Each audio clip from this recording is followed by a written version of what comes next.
Oh, hey guys. Good to see you all there. I didn't think I was going to be here for class, but I guess I'm trapped in this video. So let's go ahead and learn about vectors a little bit more. Yesterday, we started off, if you recall, with talking about vector decomposition. Let's write that word down again. Vector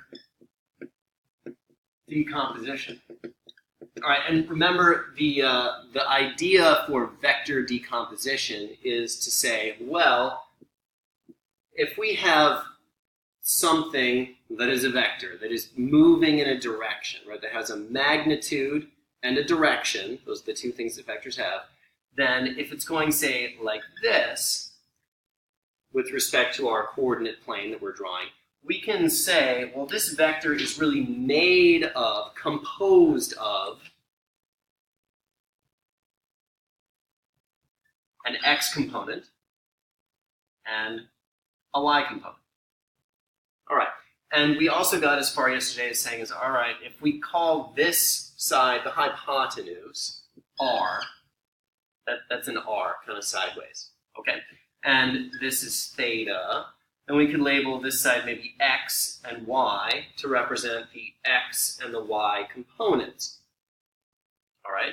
And then x would have a magnitude of, this is all from yesterday's notes, r cosine theta, and then this side would be r sine theta.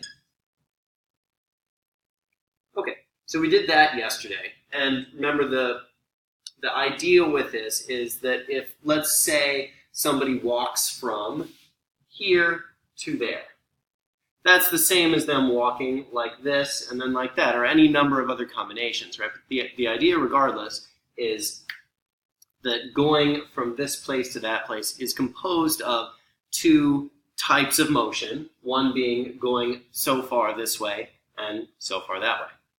Okay, we also learned about unit vector notation. Unit vector notation.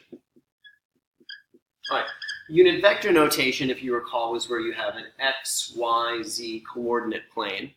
Well, that doesn't show up too well in the video, does it? Well, whatever. X, y, z coordinate plane. And, we're x, y, z. And we said that if something goes along the x-axis, that's the I component. If something goes along the y-axis, that is the j component. And the z-axis is the k component. All right? So that, let's say that this side were 3 and this were 4, we could say that this vector is 3i plus 4j. Okay, so far so good. So all that was what we talked about yesterday. Now, there was one term that we didn't use here that actually relates to this situation, and that's maybe the one that you're actually more familiar with, and that is polar coordinates. Right? Maybe you've heard of polar coordinates, maybe you haven't. I can't say for sure one way or the other, but if we say that I go from this place to that place, right? There's two ways. One would be walk 3 meters.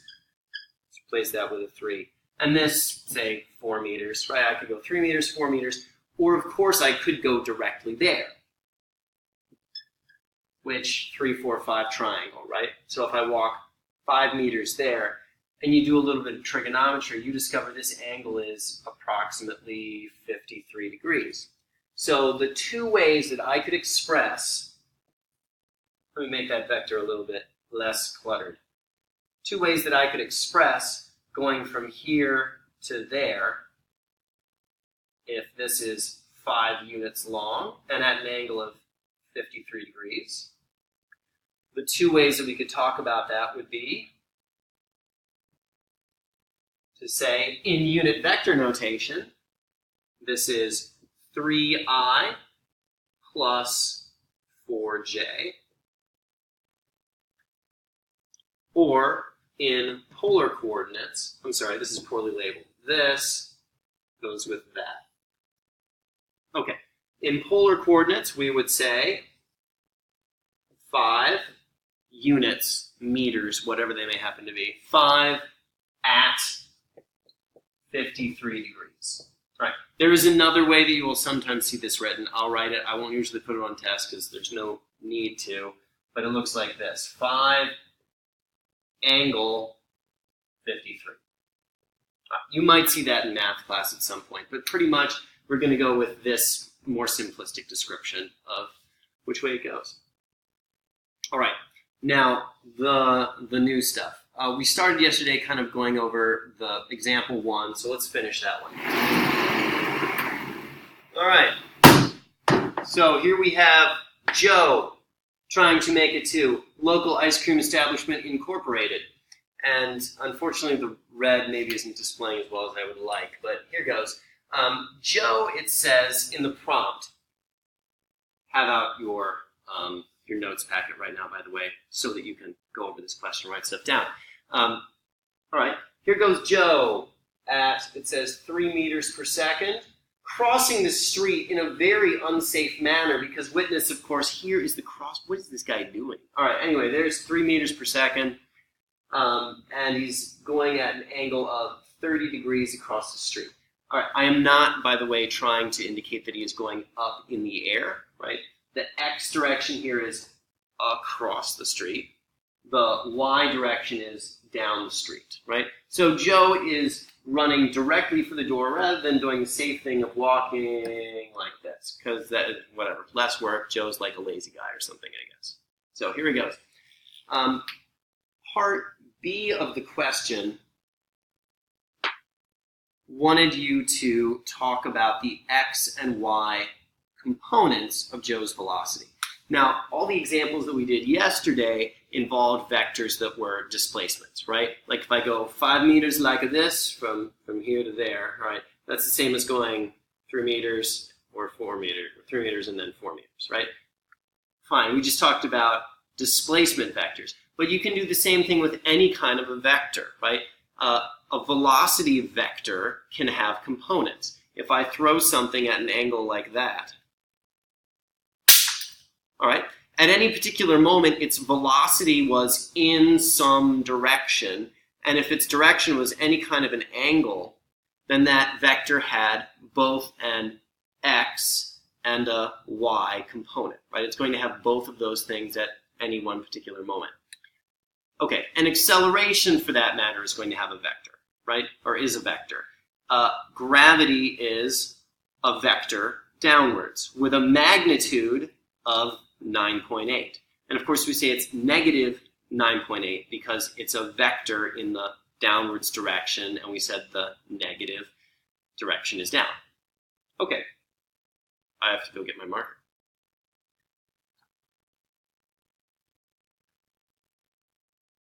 Hey, I'm back. Okay, so Joe's velocity is going to have components, right? This is the x direction.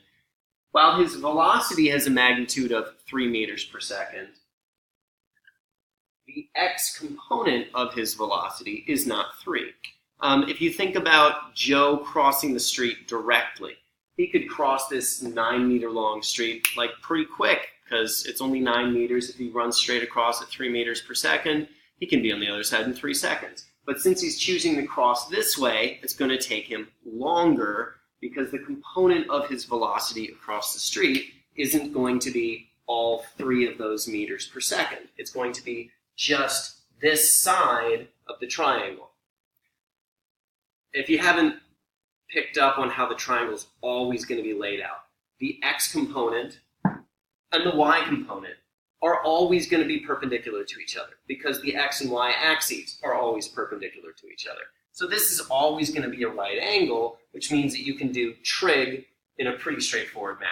So the x component is going to be, based on that triangle that we drew yesterday, r